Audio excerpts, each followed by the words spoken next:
Hi friends, welcome back to our channel. இன்னைக்கு நம்ம இந்த வீடியோவில் எதை பற்றி பார்க்க போகிறோம் அப்படின்னா, தமிழ்நாடு இன்ஜினியரிங் அட்மிஷன் அதாவது டிஎன்இஏ வந்து என்ன பண்ணியிருக்காங்கன்னா, இன்னைக்கு ரேண்டம் நம்பர் வந்து ஜென்ரேட் பண்ணியிருக்காங்க. நீங்கள் இன்ஜினியரிங் கவுன்சிலிங்காக ஆன்லைனில் அப்ளை பண்ணிட்டு கவுன்சிலிங்காக வெயிட் பண்ணிட்டு இருக்கீங்க அப்படின்னா, உங்களுடைய லாகின் ஐடி நீங்கள் யூஸ் பண்ணி என்ன பண்ணலாம் அப்படின்னா, ரேண்டம் நம்பர் வந்து வந்திருக்கா வரலையா அப்படிங்கிறத ஈஸியாகவே உங்களுடைய ஸ்டேட்டஸ் பார்ல வந்து செக் பண்ணிக்கலாம் அப்படின்னு சொல்லிட்டு அவங்களுடைய அஃபீஷியல் வெப்சைட்ல வந்து ரிலீஸ் பண்ணியிருக்காங்க. இந்த வீடியோவில் எப்படி வந்து ரேண்டம் நம்பர் வந்து செக் பண்ணுறது, இந்த ரேண்டம் நம்பர்னா என்ன, இது எதுக்காக வந்து இந்த ரேண்டம் நம்பர் வந்து நம்மளுக்கு வந்து கொடுக்குறாங்க அப்படிங்கிறத பற்றி ஒரு தெளிவான விளக்கம் இந்த வீடியோவில் ஷேர் பண்ண போகிறேன். வீடியோ வந்து ஃபுல்லாக பாருங்க. வீடியோக்குள்ள போகிறதுக்கு முன்னாடி இப்போ தான் நம்ம சேனலை நீங்கள் ஃபர்ஸ்ட் டைம் பார்க்குறீங்க அப்படின்னா, இந்த வீடியோக்கு கீழே இருக்கக்கூடிய ரெட் கலர் சப்ஸ்கிரைப் பட்டனையும் பக்கத்தில் இருக்கக்கூடிய அந்த பெல் பட்டனை கிளிக் பண்ணி ஆளுங்கிறத ஆம்பிள் பண்ணிச்சுக்கோங்க நண்பா. நம்ம சேனல் வந்து போஸ்ட் பண்ணக்கூடிய ஒவ்வொரு லேட்டஸ்ட் இன்ஃபர்மேஷன் எல்லாமே உங்களுடைய மொபைல் நோட்டிஃபிகேஷன் வரும். ஈஸியாக நீங்கள் மிஸ் பண்ணாமல் பார்த்து தெரிஞ்சுக்க முடியும். சரி, வாங்க இப்போ நம்ம டேரெக்டாக வீடியோக்குள்ள போகலாம். முதல்ல நீங்கள் என்ன பண்ணுங்க அப்படின்னா, உங்களுக்கான டிஎன்இஏ ஆன்லைன் ஓஆர்ஜி அப்படிங்கிற வெப்சைட்ல வந்துக்கோங்க.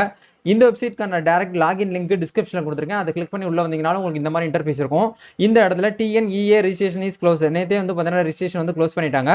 Random number were generated and available to view for students thus who mode payment. அதாவது நீங்க வந்து என்ன பண்ணுங்க அப்படின்னா, உங்களுடைய ஸ்டேட்டஸ் பார்ல வந்து நீங்க வியூ பண்ணி செக் பண்ணிக்கலாம் உங்களுடைய ரேண்டம் நம்பர் அப்படிங்கறத கொடுத்துருக்காங்க. இப்போ எப்படி வந்து செக் பண்றது அப்படின்னா, ரைட் சைடுல வந்து லாகின் அப்படிங்கிற இந்த ஆப்ஷன் வந்து கொடுத்துருக்காங்க. நீங்க டிஎன்இஏ இன்ஜினியரிங் கவுன்சிலிங் அப்ளை பண்ணும்போது எந்த மெயில் ஐடி கொடுத்தீங்களோ அந்த யூசர் ஐடி பாஸ்வேர்டு மெயில் ஐடியும் பாஸ்வேர்டையும் கொடுத்து நீங்க என்ன பண்ணுங்க அப்படின்னா, லாகின் அப்படிங்கிற இந்த ஆப்ஷன் வந்து கொடுங்க. கொடுத்தீங்கன்னா உங்களுக்கு இந்த மாதிரி ஒரு பேஜ் வந்து ஓப்பன் ஆகும். இந்த இடத்துல லெஃப்ட் சைட்ல வந்து பாத்தீங்கன்னா உங்களுக்கு ஸ்டேட்டஸ் அப்படிங்கிற இந்த ஆப்ஷன் வந்து கொடுத்துருப்பாங்க. இதை வந்து கிளிக் பண்ணுங்க. கிளிக் பண்ணீங்கன்னா லாஸ்ட் ஒரு ஆப்ஷன்ஸ் வந்து கொடுத்துருப்பாங்க பாருங்க, ரேண்டம் நம்பர் அப்படின்னு சொல்லிட்டு ஒரு ஆப்ஷன் உங்களுக்கு இந்த இடத்துல வந்து ஷோ ஆகும். இந்த ரேண்டம் நம்பர் வந்து எதுக்காக ப்ரோ வந்து ஷோ பண்றாங்க அப்படின்னு கேட்டீங்கன்னா, வேற ஒன்றும் கிடையாது. எல்லாருக்குமே இன்ஜினியரிங் கவுன்சிலிங் அப்ளை பண்ணக்கூடிய எல்லா ஸ்டூடெண்ட்ஸ்க்குமே ரேண்டம் நம்பர் அப்படிங்கிறது ஜென்ரேட் பண்ணுவாங்க. இதுல லாஸ்ட் நம்பர் வந்து பாருங்க 602 அப்படின்னு சொல்லிட்டு ஒரு நம்பர் வந்து கொடுத்துருக்காங்க. இதே மாதிரி ஒவ்வொரு ஸ்டூடெண்ட்டுக்கும் 603 604 605 அப்படின்னு சொல்லிட்டு ரேண்டம் நம்பர் வந்து ஆட்டோமேட்டிக்கா இது வந்து சிஸ்டம் தான் வந்து ஜென்ரேட் பண்ணுது. அந்த இன்ஜினியரிங் கவுன்சிலிங் டிபார்ட்மெண்ட் வந்து என்ன பண்ணல அப்படின்னா, அவங்க வந்து ஜென்ரேட் பண்ணல. இது வந்து சிஸ்டம் தான் ஆட்டோமேட்டிக்கா வந்து ஜென்ரேட் பண்ணும். இது எப்படி வந்து ஜென்ரேட் ஆகும் அப்படிங்கறத பார்க்கும்போது, உங்களுடைய டேட் ஆஃப் பர்த் வைஸ் வந்து ஜென்ரேட் பண்ணும். அதுக்கப்புறம் உங்களுடைய கட் ஆஃப் மார்க் நீங்க வந்து ஒரு 190க்கு மேல எல்லாம் வச்சிருக்கீங்க அப்படின்னா, உங்களுக்கு அதுக்கேற்ற மாதிரி ரேண்டம் நம்பர் வந்து ஜென்ரேட் ஆகும். இப்போ இந்த ரேண்டம் நம்பர் வந்து எதுக்காக நம்மளுக்கு வந்து கொடுக்குறாங்க அப்படின்னு கேட்டீங்கன்னா, ஒன்று வேற ஒன்றும் கிடையாது.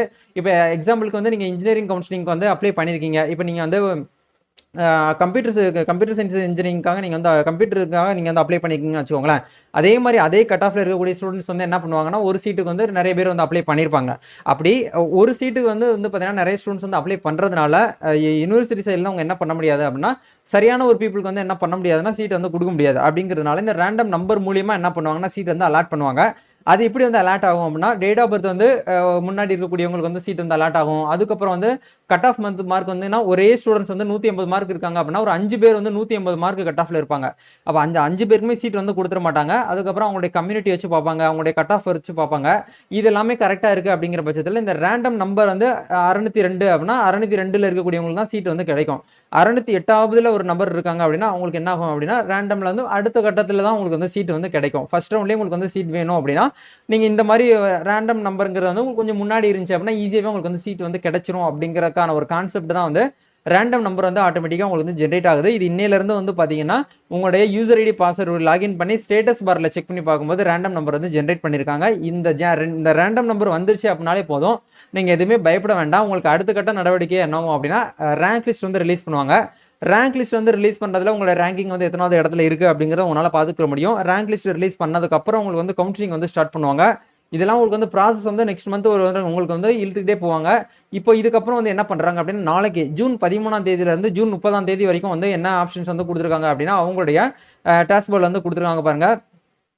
தமிழ்நாடு இன்ஜினியரிங் அட்மிஷன் 2024 இதுக்கான டாக்குமெண்ட் வெரிஃபிகேஷன். இப்போ நீங்க வந்து ஆன்லைன்ல டாக்குமெண்ட் வந்து அப்லோட் பண்ணிருப்பீங்க. அவங்க என்ன பண்ணுவாங்க அப்படின்னா, இப்போ எக்ஸாம்பிளுக்கு நீங்க சென்னையில இருக்கக்கூடிய டிஎஃப்சி சென்டருக்கு செலக்ட் பண்ணிருந்தீங்க அப்படின்னா, சென்னையில இருக்கக்கூடிய அந்த சென்டர்லாம் வந்து பாத்தீங்கன்னா உங்களுடைய அப்ளிகேஷன் எல்லாமே மேனுவலா ஆன்லைன்ல வந்து வெரிஃபை பண்ணுவாங்க.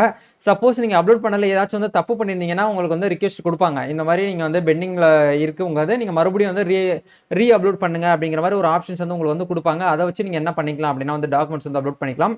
நாளைக்கு அதாவது ஜூன் 13ஆம் தேதியில இருந்து ஜூன் 30ஆம் தேதி வரைக்கும் நமக்கு வந்து டைம் கொடுத்துருக்காங்க. இதுக்குள்ள வந்து டாக்குமெண்ட் வெரிஃபிகேஷன் வந்து பண்ணணும் ஆன்லைன்ல அப்படிங்கிற வந்து சொல்லியிருக்காங்க. நெக்ஸ்ட் மந்த் ஜூலை 10ஆம் தேதி என்ன பண்றாங்க அப்படின்னா வந்து பப்ளிஷ் பண்றாங்க. அதாவது ரேங்க் லிஸ்ட்ல இது வரைக்கும் வந்து எத்தனை ஸ்டூடெண்ட்ஸ்க்கான ரேங்க்ல அப்ளிகேஷன் வந்து வந்திருக்கோ அவங்க எல்லாருக்குமே ரேங்க் லிஸ்ட், ரேங்க் அடிப்படையில் தரவரிசை பட்டியல் வந்து வெளியிடுவாங்க. அதுல நீங்க எத்தனாவது இடத்துல ரேங்கிங்ல இருக்கீங்க அப்படிங்கறத நீங்க பார்த்துட்டு அதுக்கு ஏற்ற மாதிரி உங்களுக்கு வந்து சீட் கிடைக்குமா கிடைக்காதா அப்படிங்கறத நீங்க என்ன பண்ணலாம் அப்படின்னா வெரிஃபை பண்ணிக்க முடியும். இதுதான் இப்போதைக்கு வந்திருக்கக்கூடிய அப்டேட். வேற ஏதாவது உங்களுக்கு வந்து இந்த வீடியோல டவுட்ஸ் வருது அப்படின்னா கமெண்ட் செக்ஷன் வந்து ஷேர் பண்ணுங்க. நம்ம நெக்ஸ்ட் ஒரு அப்டேட்ல மீட் பண்ணுவோம். தேங்க்யூ.